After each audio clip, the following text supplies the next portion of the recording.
Bonjour à tous et merci d'être venus aujourd'hui. Donc, on va commencer, il est 10h04. Donc, petite présentation aujourd'hui, donc le groupe Expert Time. Je suis Kevin Vimard, donc en charge de l'activité notamment data du groupe, et je suis accompagné de Ludovic Coppola. Voilà, bonjour à tous. Et donc moi, je suis responsable du cabinet de conseil 4.0 intégré au sein du groupe Expert Time. Voilà. Et on peut excuser Ludovic aujourd'hui qui a une voix un peu Tout faiblarde. à fait. Merci Ludovic. Pas de souci. Donc, petit rappel du contexte. Aujourd'hui, le webinaire s'appelle Libérer l'usage métier de vos données d'entreprise. Donc, l'idée va être de montrer comment aujourd'hui, notamment dans l'écosystème Office 365, on peut faciliter l'usage de la donnée et surtout sortir un peu à la fois des représentations classiques, permettre qu'elles soient plus accessibles facilement en termes de remontée à l'utilisateur final, voilà, par un certain nombre d'usages qu'on va vous proposer. Ludovic, si tu veux, on va. C'est parti. Donc juste pour introduire un petit peu le sujet du webinaire et ce qui nous a amené à vouloir traiter ce sujet-là. Donc aujourd'hui, les entreprises sont face à de nombreux enjeux. Donc on a notamment une évolution forte en ce moment sur les méthodes de travail. Donc, on parle notamment de tout ce qui est méthode de co-création, où on va vraiment être finalement avec les utilisateurs pour identifier leurs besoins précisément et construire avec eux finalement des solutions, des applications, des outils, etc. On a aussi une forte volonté de casser les silos et d'avoir une vraie transversalité sur le partage de l'information, la collaboration au sein des entreprises, le télétravail également qui vient chambouler tout ce système-là. Donc, on est vraiment dans un écosystème qui évolue en permanence. On a des équipes qui sont finalement de plus en plus sollicitées sur un tas de sujets, donc notamment liés à ce travail de co-création où des équipes marketing vont participer à des réflexions sur tout un tas de sujets, par exemple. Et du coup, voilà, on a un vrai enjeu parce que finalement, chacun traite de plus en plus de choses au quotidien. Et donc, les créneaux disponibles pour finalement traiter on va dire les principaux enjeux du quotidien sont de plus en plus restreints.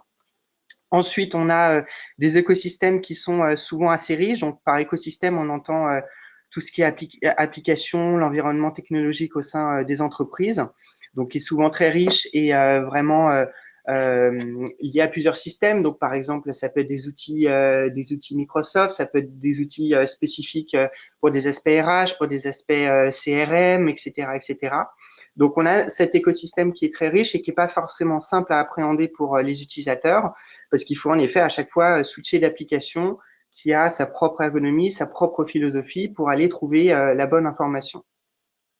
Et enfin, dernier point, on a donc tout ce qui est nouvelles technologies. Donc, par nouvelles technologies, on entend notamment l'apport de l'intelligence artificielle, la réalité virtuelle, donc tous ces sujets qui aujourd'hui commencent à être mis sur la table, on va dire, et qui offrent des vraies perspectives qui sont intéressantes et qu'il faut vraiment identifier, creuser pour voir l'intérêt que ça peut avoir par rapport à votre métier, votre contexte de travail, etc., etc. Et du coup, c'est notamment sur le sujet data, ces nouvelles technologies ont un impact fort parce que on voit très clairement une évolution on va dire, de l'expertise BI notamment, qui pendant des années a été cantonnée finalement à de l'analyse financière assez classique. On était sur de la production de rapports et les enjeux de représentation de la donnée était plutôt voilà aux mains, j'ai envie de dire, des administrations financières sur de la représentation très classique de KPI, alors qu'aujourd'hui, par l'apport de nouvelles technologies, de rupture,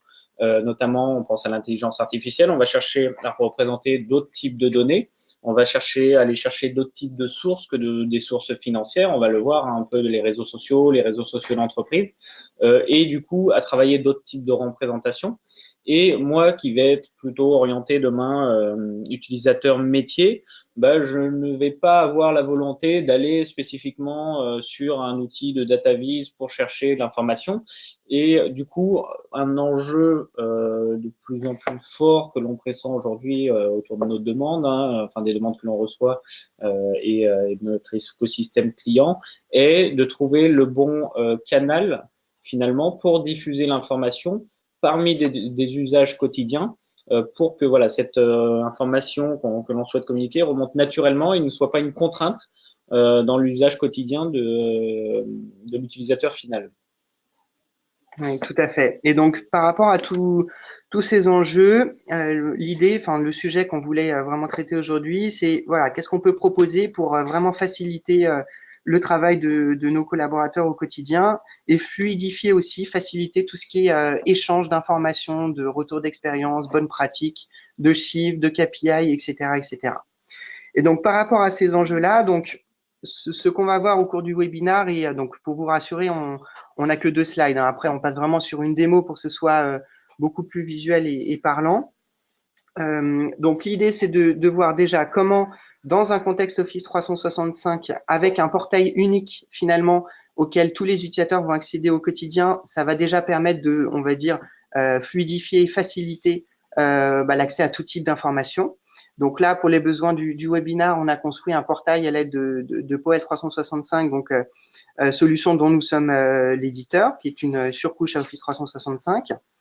On verra ensuite évidemment un enjeu sur la partie data avec toute la force de l'outil Power BI qui va permettre de centraliser, de restituer tout un tas de données et qui vont être issues de systèmes, de multiples systèmes au sein de l'entreprise. Donc certes, on est dans un environnement Office 365, mais bien entendu, vous avez d'autres systèmes en interne qui vont permettre de gérer toute la partie CRM, des outils spécifiques internes peut-être qui ont été développés sur mesure. Pourquoi pas du Google Analytics pour tout ce qui est statistiques d'utilisation et d'adoption de vos outils, des réseaux sociaux, etc., etc. Et donc l'intérêt de cette partie Power BI, ça va vraiment être de centraliser les données issues de tous ces systèmes, de les agréger, de les mixer ensemble pour finalement avoir une lecture qui est vraiment transversale et qui donne les bonnes informations au quotidien. Et enfin, un point vraiment qui nous tient à cœur, qui est le côté réflexion sur les usages. C'est vrai que tout ce qu'on va voir va permettre de quand même prendre conscience qu'on a beaucoup d'outils aujourd'hui qui permettent d'aller très très loin et que finalement, l'un des enjeux sera aussi de déceler quels sont les bons besoins, donc de quoi ont besoin mes utilisateurs en fonction de leur profil. C'est sûr qu'entre un responsable marketing, un chef de projet informatique et une personne responsable de magasin, on a des problématiques qui sont différentes. Et il y a un vrai enjeu aujourd'hui qui va être de déterminer qu'est-ce qu'on pousse à ces différents profils. Voilà. Et donc, l'idée du webinaire, on vous propose un cas d'étude. Donc, on vous propose de suivre Anna Wave, qui est donc responsable de la région Hauts-de-France dans une enseigne Car Wash, donc qui propose des services de lavage de voitures et autres, présente donc en France. Donc Anna a un certain nombre de problématiques au quotidien parce qu'elle anime un réseau de magasins, donc une douzaine de magasins sur la région Hauts-de-France, donc ce qui est assez consommateur au quotidien parce qu'évidemment ces magasins sont répartis dans plusieurs villes, donc Anna n'est pas forcément présente dans toutes ces villes et néanmoins il faut les animer, savoir où ils en sont, les relancer, est-ce qu'ils ont reçu toutes les informations merchandising, marketing, etc., etc. Donc c'est pas forcément simple au quotidien. Ensuite, elle a un enjeu de, évidemment, tout ce qui est objectifs qui lui ont été fixés pour chacun de ces magasins, donc des objectifs en termes de chiffre de vente, de fréquentation, potentiellement aussi des objectifs en termes d'ouverture de nouveaux magasins. Hein, si c'est Car Wash, c'est une enseigne qui marche beaucoup, ils ont vraiment un objectif d'étendre leur réseau de centres auto. Ensuite, on a un enjeu de redescendre l'information. C'est vrai que du coup, Anna est en contact direct avec le siège qui va lui pousser les informations sur les offres promotionnelles, les articles ou les services qui sont à mettre en avant en fonction de la période de l'année. Des informations RH aussi avec tout un tas de réglementations qui sont en train de changer. Et voilà, il faut diffuser cette information à tout le monde, être sûr que c'est bien compris, et échanger vraiment, créer une vraie animation avec ses responsables magasins.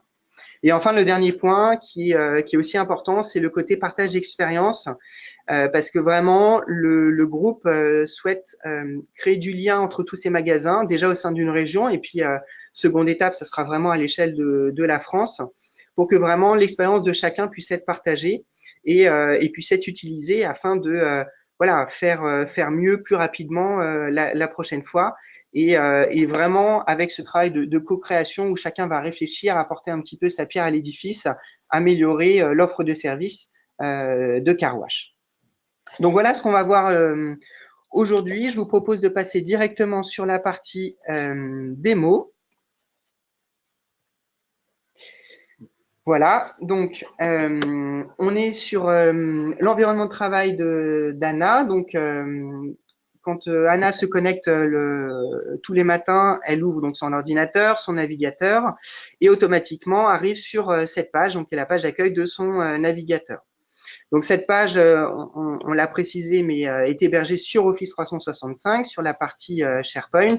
Et l'idée, ça va vraiment être de lui fournir une agrégation de toutes les informations dont elle a besoin pour travailler au quotidien. Alors, premier élément important, on va voir un certain nombre de choses. Hein. On a la partie moteur de recherche. Donc, c'est vrai que la partie de moteur de recherche est très importante parce qu'elle va nous permettre d'être vraiment transverse et d'aller chercher tout type d'informations, que ce soit une documentation, on va dire, issue du référentiel de l'entreprise, une information issue du merchandising, peut-être un document issu d'un espace projet, etc., etc. Et donc, tout est centralisé à cet endroit-là. Et on retrouve notamment l'autocomplétion. Ici, vous avez vu, en tapant quelques mots-clés, automatiquement, il va me pousser les documents qui semblent le plus pertinents par rapport à mon contexte de travail, par rapport à mon profil. Là, ce qui est important, c'est que vraiment, en fonction de mon profil, je vais avoir des droits qui vont être positionnés automatiquement parce que je suis responsable régional ou bien parce que je suis responsable magasin, j'accéderai automatiquement à certains types d'informations. Et donc, par le biais du moteur de recherche, je peux retrouver toutes ces informations qui sont centralisées. Voilà. Ensuite, deuxième élément important, c'est toute la partie favoris, donc qui va permettre notamment d'accéder. Alors là, on n'a pas de lien spécifiquement sur l'exemple, mais mon écosystème de travail va être constitué de plusieurs applications. Donc, on a en effet Office 365 pour l'environnement collaboratif, mais je vais avoir des outils spécifiques RH, je vais avoir des outils CRM et tout un tas d'autres outils spécifiques par rapport à mon métier. Et je vais pouvoir retrouver ici finalement l'ensemble de ces outils avec un accès direct sans chercher forcément le lien au sein du portail. Donc ça, c'est vraiment utile au quotidien. Alors, du coup aussi, pour enchaîner, on voit tout de suite la partie tableau de bord. Et l'idée, c'est ce qu'on disait au début, c'est maintenant de pouvoir disséminer un peu dans chaque fonctionnalité et usage de mon portail de l'information qui va remonter. Donc là, on a des tableaux de bord assez classiques de KPI qui remontent. Alors, ici sont des représentations standards du CRM Dynamics notamment. On peut avoir du Power BI que l'on a monté spécialement. Il y a plusieurs manières d'afficher par Power BI. On ne va pas rentrer tellement dans la technique aujourd'hui parce que je pense que le sujet est plus autour de l'usage, mais on peut l'avoir en appelant directement une API ou en intégrant un rapport complet. Donc, on affiche à peu près ce qu'on veut aujourd'hui en termes de remontée de rapports et d'analytics. L'idée, c'est quoi? C'est que quand Anna va se connecter sur son portail, elle ait en un coup d'œil une météo globale des chiffres qui vont l'intéresser. Alors, on parle de chiffres, mais ça peut être n'importe quelle tendance finalement ou alerte. Si demain je suis en charge de l'information, si je suis en charge de niveau de grève, enfin, on peut penser à vraiment pas mal de sujets sur lesquels on va être capable, bien évidemment, de quantifier de la donnée. Je vais pouvoir avoir ces chiffres remontés, ces indicateurs. On va pouvoir les rendre, ici on est sur la représentation classique, l'idée étant de ne pas alourdir, bien évidemment, la page d'accueil non plus, parce que je veux qu'en un coup d'œil, j'ai quelques insights qui me remontent. Mais on le verra après dans les prochains usages, aller aussi sur du très visuel. Je pourrais imaginer un feu rouge, enfin un feu classique de routier qui me disent est-ce qu'aujourd'hui mon magasin se porte bien. L'idée en tout cas, c'est de ne pas casser la démarche d'obtenir de la donnée. On sait qu'Anna va aller sur son portail, on sait qu'elle va avoir des besoins comme l'a expliqué Ludovic, peut-être d'avoir accès à l'annuaire, peut-être d'avoir cherché tel ou tel document. Et c'est à ce moment-là, forcément, qu'on profite pour, en même temps, lui donner ses chiffres et qu'elle ne perde pas finalement le double de temps en allant sur une autre application de remonter un CRM ou quoi que ce soit, mais que ce soit toujours complètement intégré dans son parcours utilisateur. Donc, sur une home page, le premier usage assez facile que l'on peut imaginer, dans le cas d'Anna, qui est plutôt orienté voilà, retail, hein, après, un utilisateur non vendeur aura d'autres KPI qui vont lui être remontés, quel est en un clin d'œil son tableau de bord, mais parmi le reste de ses usages, et comme on le voit, Ludovic va peut-être pouvoir détailler, mais les infos du jour ou un peu plus bas d'autres KPI et informations qui vont lui être communiquées pour qu'on ait un ensemble. Finalement, le tableau de bord aujourd'hui de KPI tel que nous on l'envisage, la data telle que nous on l'envisage, elle contient à la fois la data, par exemple, financière, mais du content, du contenu, de la donnée qu'on va vouloir remonter à l'usager final. Oui, tout à fait. Et donc, en effet, premier élément important, c'est le côté personnalisation. Vous voyez, en se connectant à la page d'accueil, automatiquement, en tant qu'Anna, je suis vraiment dans mon environnement de travail. Déjà parce que donc j'ai le rappel de région Hauts-de-France, donc qui est la région que je gère, dont je m'occupe. J'ai ensuite accès à un certain nombre de liens utiles qui sont mes propres favoris. Donc, c'est moi, en tant qu'Anna, qui est choisi via l'outil d'avoir ces liens-là spécifiques et qui sont les liens que j'utilise au quotidien, l'accès à mes mails par exemple, l'espace formation et certains autres liens qu'on a mis pour les besoins de la démo. Ce qui est intéressant, c'est que là, on est dans un contexte de personnalisation par rapport à la région, mais on peut imaginer de personnaliser par rapport à tout type d'information. Donc, par exemple, si on est dans un groupe multi-enseigne, multi-marque, bien entendu, on va pouvoir personnaliser le portail, donc avoir une identité groupe qui va être portée par le portail, la navigation principale. Mais finalement, dès qu'on va être sur la page d'accueil, tout de suite, on va pouvoir contextualiser par rapport à une marque en particulier, avec à l'aide d'un logo, mais aussi à l'aide de styles, pourquoi pas un peu plus marqué en termes de couleurs ou autre. Donc ça, c'est vraiment intéressant. Et bien évidemment, cette contextualisation existe aussi au niveau des données. Je sais que les données qui me sont affichées sont pas celles les données nationales ou à l'échelle d'une collectivité, mais qu'on est au niveau région Hauts-de-France. Je me suis logué en tant qu'ANA. Du coup, on a tout le principe de single sign authentication qui va se faire, la gestion du SSO. Et du coup, si un autre responsable de région se connecte sur le même portail, il aura ses données propres. Donc, finalement, l'indication aussi par du logo, par des éléments de charte, de contexte, me font savoir que ce que je regarde en termes de KPI me concerne. Exactement. Et donc, pour arriver en effet sur la partie tableau de bord avec les quatre graphiques là qu'on a mis, donc qui sont du Power BI et basés sur des données exemples que nous avions. En effet, il y a trois principaux sujets sur cette partie-là. Il y a un sujet technique, on va dire. On va pas aller dans le détail, mais l'idée, c'est en effet de voir comment Power BI va pouvoir s'interfacer avec votre système, que ce soit une application spécifique dédiée, développée en interne, du ClickView, du SAP, etc., etc. Donc voilà, comment faire ce lien, on va dire, technique pour avoir les données. Il y a un enjeu finalement de quelles sont les bonnes informations en fonction des profils. Donc, comme l'a dit Kevin, là, je suis responsable régional, j'ai accès à certains KPI qui sont pertinents dans mon contexte.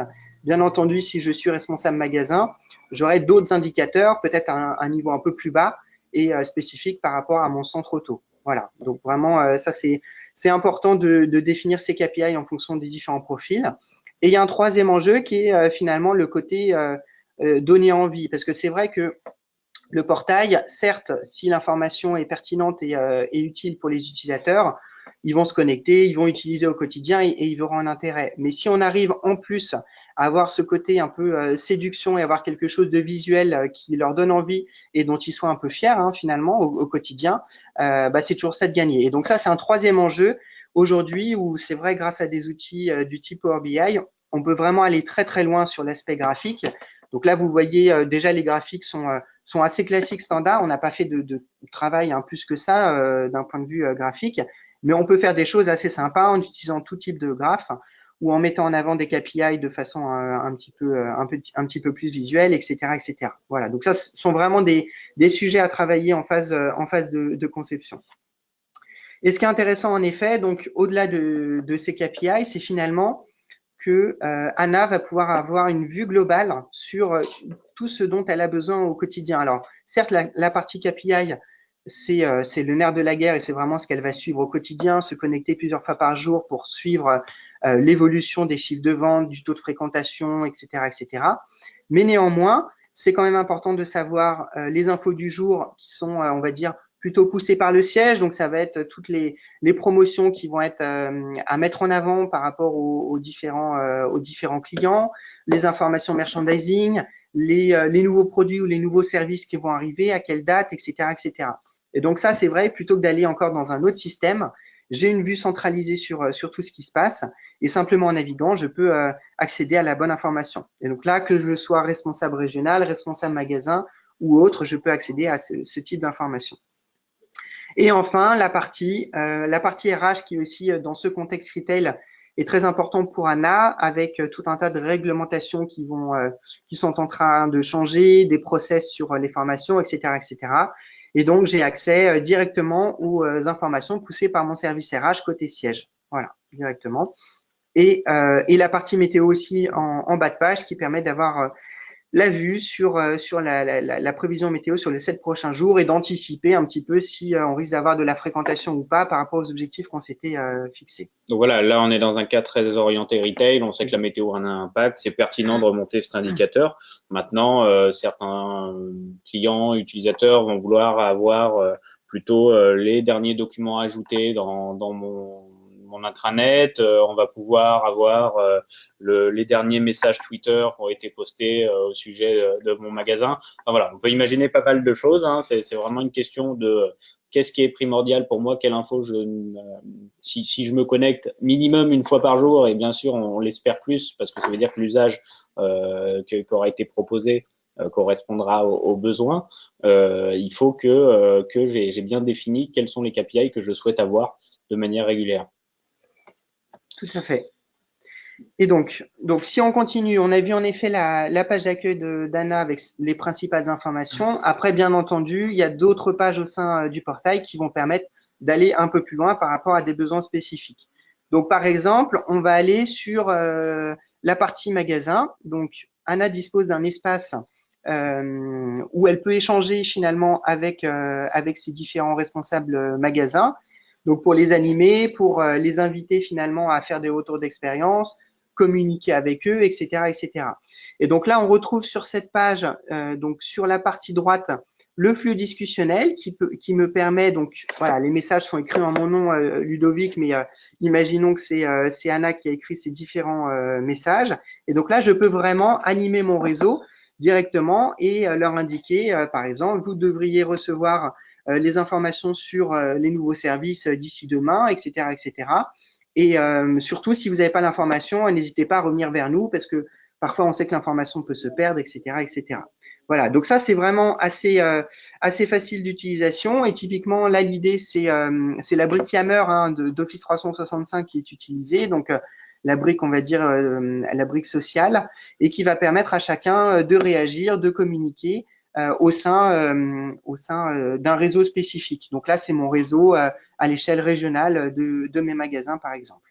Donc l'idée est toujours pareille, hein, c'est que mon portail aujourd'hui, je le considère vraiment comme une application finalement, et je n'ai pas besoin d'avoir sur mon téléphone ou autre une nouvelle application dédiée au réseau social d'entreprise. Il est totalement intégré dans mon portail. J'en ai un accès simple, facile, et d'ailleurs sur chaque document, je pourrais être amené à mettre un commentaire si je le souhaite, à taguer quelqu'un si ça m'intéresse, et à dynamiser finalement cet écosystème, peut-être pour en avant-première annoncer à l'équipe parce que je me sens proche de l'équipe et j'ai envie de renforcer cette adhésion, une information avant qu'elle soit publiée au niveau groupe. Enfin, on peut imaginer pas mal d'usages. Et là, sur la partie de gauche, on voit du coup aussi une petite représentation. Donc, c'est pour montrer ce qu'on avançait depuis un moment, toute cette histoire de sortir du dashboard et du côté rapport classique, hein. Donc ça, c'est un rapport Power BI. Donc la donnée qui est remontée, elle est simple, hein, on s'est connecté à Yammer et du coup au groupe de discussion. Alors chez nous, c'est de chez ExpertTime. Les groupes de discussion chez nous sont organisés plutôt par équipe d'expertise et on voit au centre comment dire le manager des équipes, donc qui souvent ont créé les rôles dans les groupes de discussion Yammer. Donc là, les données, les KPI qui sont remontés par Power BI sont du type responsabilité et image. On a aussi, je crois, les postes associés quand on survole les photos. Donc on le voit après, c'est peut-être tu peux cliquer dessus, mais est-ce que tu peux cliquer pour voir? Oui, j'ai cliqué dessus en effet. Donc on a un certain nombre de détails. Donc là vraiment qu'on peut ajuster en fonction de vos besoins. On voit le poste de la personne en l'occurrence et on peut voir éventuellement le nombre d'activités, le nombre de partages, enfin tout un tas d'informations issues de la partie Yammer par exemple. Donc là, on n'a pas cherché à le rendre extrêmement dynamique, mais on pourrait descendre dans la donnée, c'est-à-dire cliquer sur une personne et que ça nous ouvre un autre type de réseau. Par exemple, voilà, si je sélectionne normalement que la partie Absent Cloud, voilà, je me retrouve. Donc, on a vraiment des éléments dynamiques. Et pourtant, on est toujours dans Power BI, l'outil qui nous permet de faire du rapport financier. Donc là, on va parler de visuels custom. Hein. Ce ne sont pas des choses standards sur Power BI, mais disponibles dans la galerie de visuels de Power BI. C'est des choses qu'on peut redévelopper soi-même aussi si on souhaite aller plus loin dans les types de représentation. Alors, ce qui va être intéressant, c'est que ce type de représentation, on va pouvoir les adapter à l'aspect social. Donc là, par exemple, Power BI nous remonte Yammer, donc le réseau social d'entreprise proposé par Microsoft, nous propose un certain nombre de KPI d'utilisation de son réseau. Donc, à savoir quel est, par exemple, l'utilisateur qui va avoir le plus de followers, quel est l'utilisateur qui va poster le plus de messages. Et demain, enfin, là, on est encore sur un démonstrateur, mais en l'adaptant, en le paramétrant, ce type de représentation va pouvoir, je vais avoir une image plus grosse suivant si mon utilisateur désigné, représenté, est quelqu'un de très actif sur le réseau. Je vais pouvoir aussi peut-être lier les personnes plutôt que par leur responsabilité, mais justement par les followers qui l'entourent, pour savoir un peu voilà qui dynamise mon réseau social. Alors, ce qui est sympa, c'est qu'on est toujours dans ce côté visuel, attractif. On veut casser un peu le côté ennuyant que peut avoir la donnée pour certains. J'ai un rapport, c'est ennuyant, c'est lié au monde de la finance. On voit très bien que sur un usage plutôt community management ici, on peut trouver des représentations qui vont faire sens, qui vont être dynamiques, qui vont avoir un poids. Derrière, ça peut être finalement on peut l'imaginer comme un espèce d'annuaire visuel ou d'organigramme visuel qui permet très rapidement de savoir la personne que je croise tous les jours, voilà, c'est qui est l'équipe qui travaille autour d'elle. Donc tout ça est fait grâce à une gestion des droits. Hein. Derrière, on se connecte sur l'Azure AD, avec les bonnes autorisations, bien évidemment, hein, par l'équipe en charge des rapports Power BI. Mais en tout cas, voilà, je vais pouvoir avoir repenser en tout cas, typiquement un organigramme, représenter une map des influenceurs de mon écosystème par magasin. Donc là, on pourrait avoir magasin de Lille, magasin de Roubaix, magasin de Valenciennes, par exemple, et se dire, bah voilà, qui est le manager dans le magasin, quelle équipe j'ai si ce qu'on a cherché à représenter c'était l'organigramme, ou alors être plutôt sur des KPI de fréquentation sur le réseau social d'entreprise, sur qui je dois m'appuyer, qui a le plus grand nombre de followers, et peut-être qui, pour moi, demain, va être un bon communicant sur les informations que je cherche à faire passer. Donc là, pareil, hein, c'est un autre type d'incrustation de Power BI, l'outil de DataVis de Microsoft. On est on n'appelle plus l'API complète, là on appelle le rapport en entier. On va partir sur un troisième type de représentation. On a parlé de réseaux sociaux internes, mais Anna, je veux lui proposer aussi demain d'avoir peut-être un peu d'informations sur ce qui se dit sur ces magasins. Donc, on a un petit bug de réseau. Bon, on a la map qui ne s'affiche pas, mais c'est pas très très grave. L'idée, c'est quoi? C'est que ici, on a construit. Donc, on parlait d'intelligence artificielle dans l'écosystème Microsoft. Il y a des technologies, notamment autour de l'écosystème Azure Machine Learning, qui sont proposées pour facilement remonter à partir de données exploitées, par exemple de l'analyse de sentiments ou de la catégorisation de verbatim. Là, c'est un petit moteur qu'on dispose chez nous qui nous permet, on s'est connecté sur les Facebook des car centers d'ANA, d'avoir du coup, alors beaucoup plus de magasins que proposés parce qu'on est à l'échelle nationale, mais d'avoir en tout cas ce qui se dit sur les réseaux sociaux. Bon, là, c'est du Facebook derrière en termes de liens, les principaux mots-clés, le sentiment positif, donc là sur l'ensemble des magasins, on parle à 58% de manière positive, et les remontées des commentaires associés. Donc, si je veux savoir si le Car Center numéro 106, on peut imaginer le Car Center de Lille, ce qu'il est dit sur lui sur les réseaux sociaux, je vais avoir les mots-clés associés. Forcément, on est dans un écosystème Car Sourcer, on va parler de l'accueil, du personnel. Donc, je peux voir ce qui se dit sur le personnel à chaque fois. Par exemple, le personnel, qu'est-ce qui se dit sur mon magasin de Lille? On va être, hop, le temps que ça charge pas. Ça ne chargera pas sur cette démo. Mais voilà, qu'est-ce qui se dit sur le personnel? Est-ce qu'on est plutôt sur un sentiment positif exprimé sur ce sujet personnel? Quels sont les commentaires? Et ce qui va être intéressant, c'est toujours pareil, c'est comme l'accès au réseau social d'entreprise. Anna est peut-être assez haut placée dans l'organisation. Ce qu'on souhaite lui proposer, c'est un accès facile à la donnée. Je ne vais pas lui demander de surveiller en continu les Facebook de ses magasins, mais si elle a envie d'avoir une tendance globale sur l'ensemble de ses magasins, et ben elle vient en un clic, donc depuis le portail, elle a juste changé d'onglet pour aller sur l'onglet magasin. Je suis connecté sur mon Facebook et je sais que globalement, à 58%, 83, 59, du coup, les clients sont plutôt satisfaits de mes magasins. Je vais peut-être derrière, on est capable par Power BI d'aller chercher tout un tas de KPI. Je vais pouvoir proposer aussi de jouer avec la carte. On sait représenter l'impact de la concurrence justement sur l'évolution des sentiments par rapport à la proximité des concurrents en termes de géolocalisation.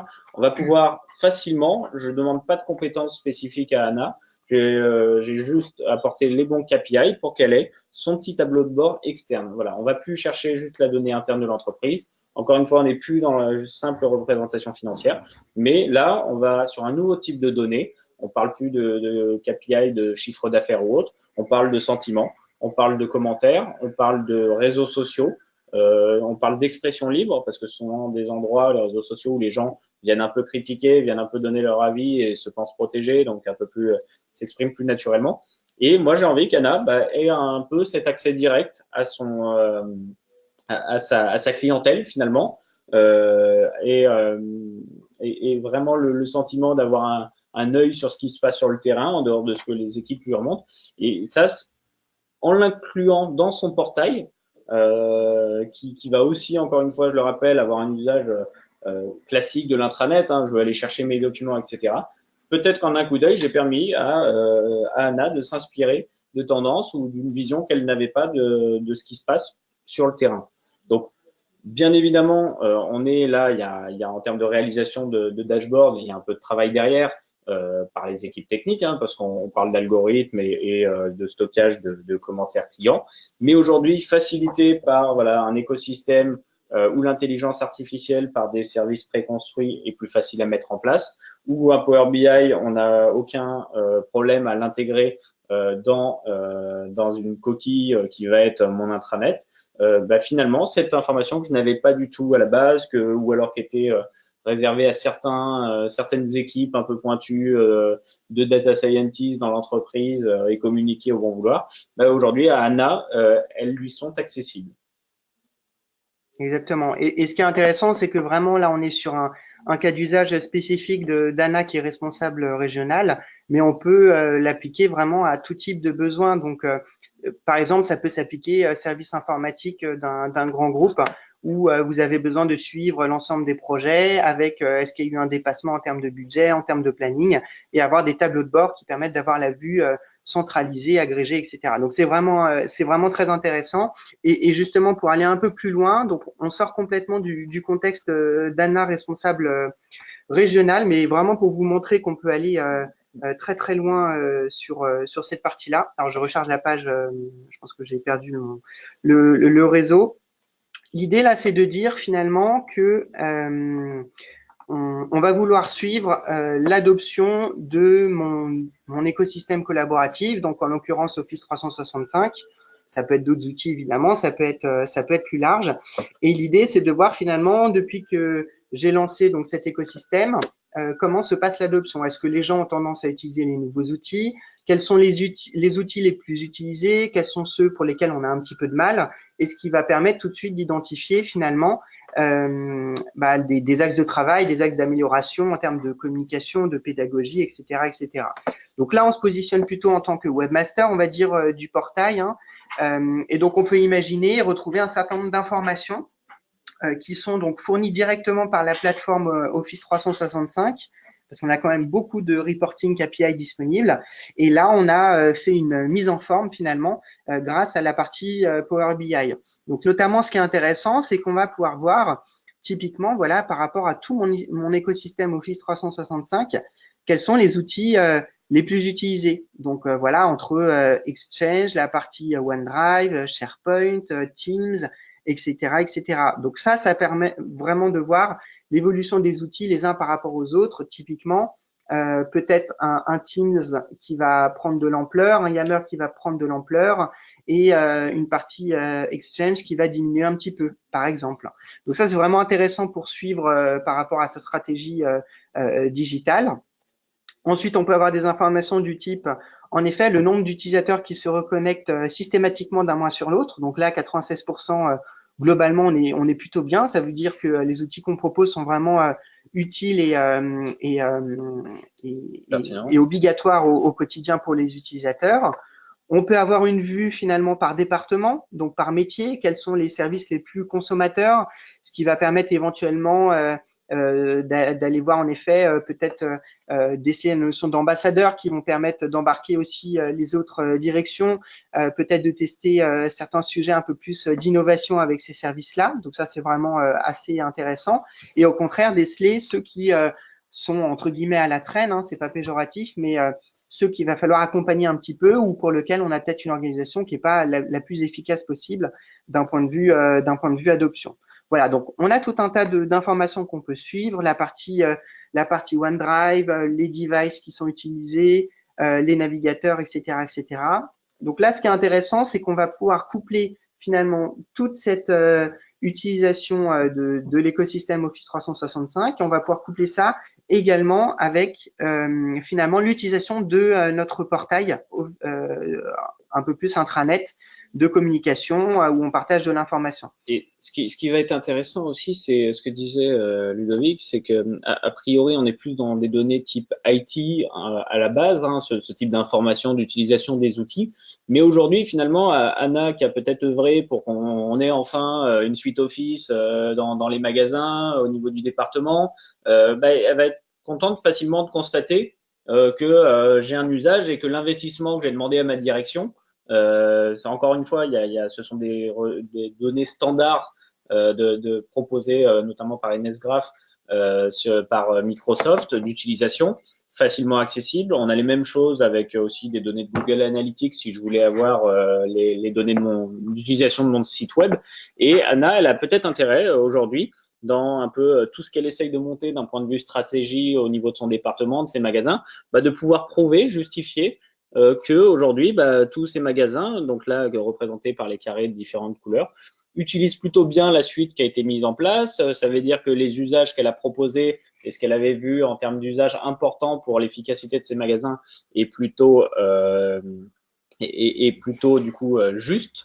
Elle va pouvoir certainement aussi demain recroiser ça avec une augmentation du chiffre d'affaires, peut-être, en disant vous voyez, je vous avais embêté pour installer ma suite Office et dans mon plan de transformation digitale sur lequel j'ai activement participé avec les équipes digitales, on avait vu qu'il y aurait du positif. Ça peut être rassurant, voilà, en termes d'activité, quand on a des responsabilités, de se dire, j'ai pas mis ça en place pour rien, on n'a pas investi dans ce portail pour rien. Je vois très facilement sur des données qui me parlent que il y a de l'utilisation. Je sais rapidement utiliser qui va être early adopter, qui va être porteur d'offres sur ces innovations digitales demain. Identifier un peu les magasins peut-être qui seront pilotes du coup sur les nouveaux services à mettre en place. Voilà, on va pouvoir sortir encore une fois des données qui étaient peu accessibles à des usages différents, peu accessibles au marketing, peu accessibles à des fonctions de communication, à des fonctions RH. Pourquoi aujourd'hui le service RH, si il a mis en place tout un nouvel écosystème pour communiquer, pourquoi il ne serait pas lui-même détenteur finalement de ce type d'informations d'usage?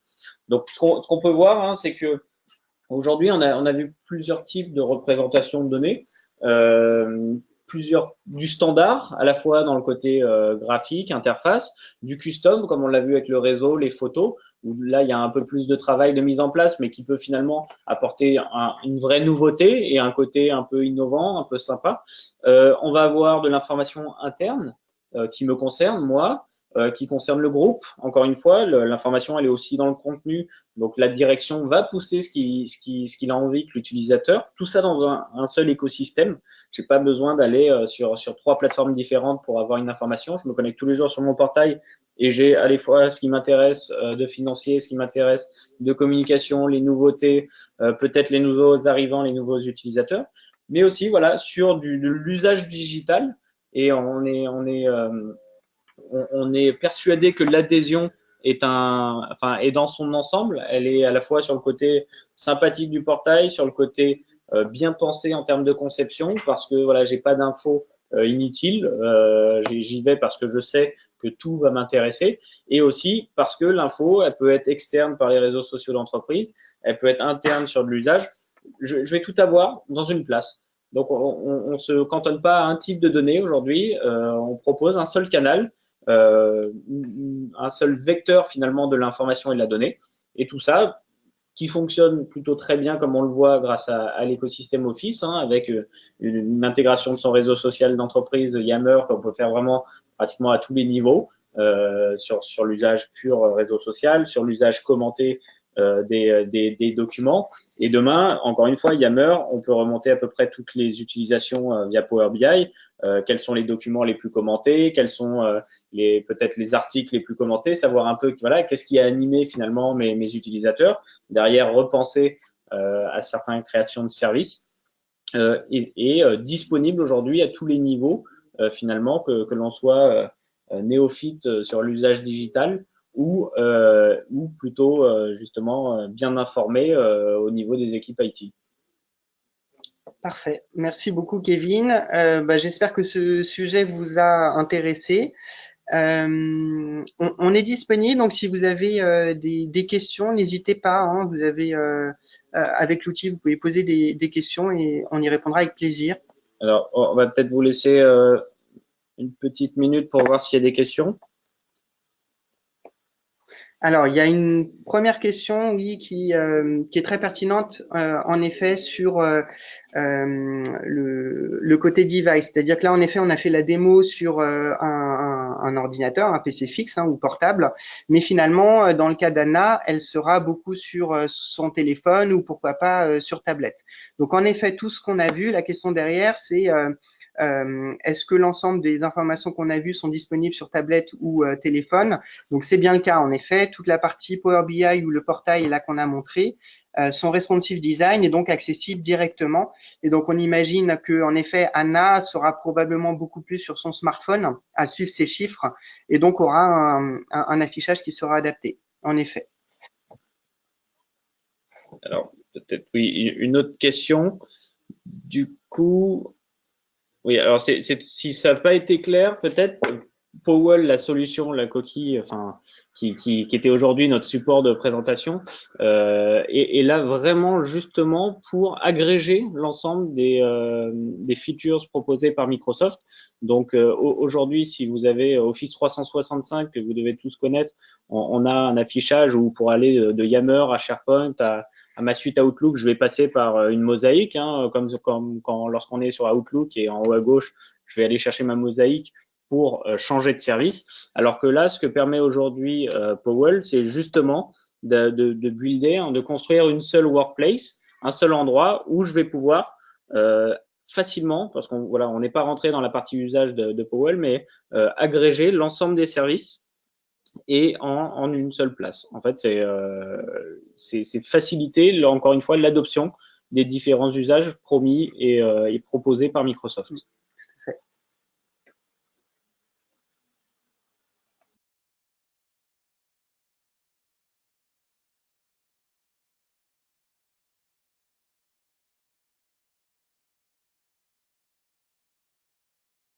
Et alors, dernière question, oui, sur le graphe que l'on a représenté sur les réseaux sociaux, j'avais précisé que c'est pas du standard Power BI. Maintenant, c'est quelque chose de disponible. Hein. Power BI de Microsoft a une communauté très forte en ligne qui propose aujourd'hui, je crois qu'on a une galerie avec plus d'une centaine de représentations que l'on va dire originales, en tout cas sortant du dashboard classique, et qui sont disponibles, gratuits pour la plupart.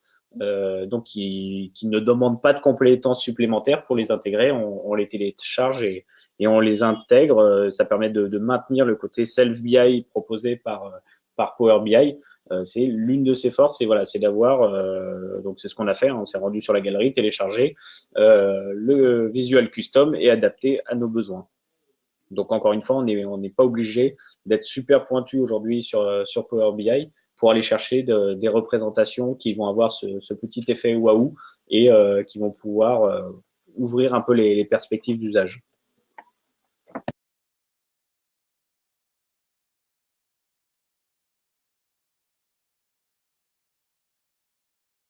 Eh bien, écoutez, je pense que c'est bon. Enfin, S'il n'y a pas d'autres s'il n'y a questions. pas d'autres questions. S'il y en a d'autres, n'hésitez pas à revenir vers nous hein, via les adresses communiquées. On sera bien évidemment disponible pour échanger avec vous. On vous remercie de nous avoir suivis ce matin, comme pour les autres webinaires d'ailleurs qu'on a l'habitude de faire. Donc c'était aujourd'hui Ludovic Coppola pour 4.0 et Kevin Vimard pour le groupe Expert Time, hein, l'ensemble du groupe. Et on vous souhaite une excellente journée et à très bientôt. Merci à tous. Au revoir. Merci à tous.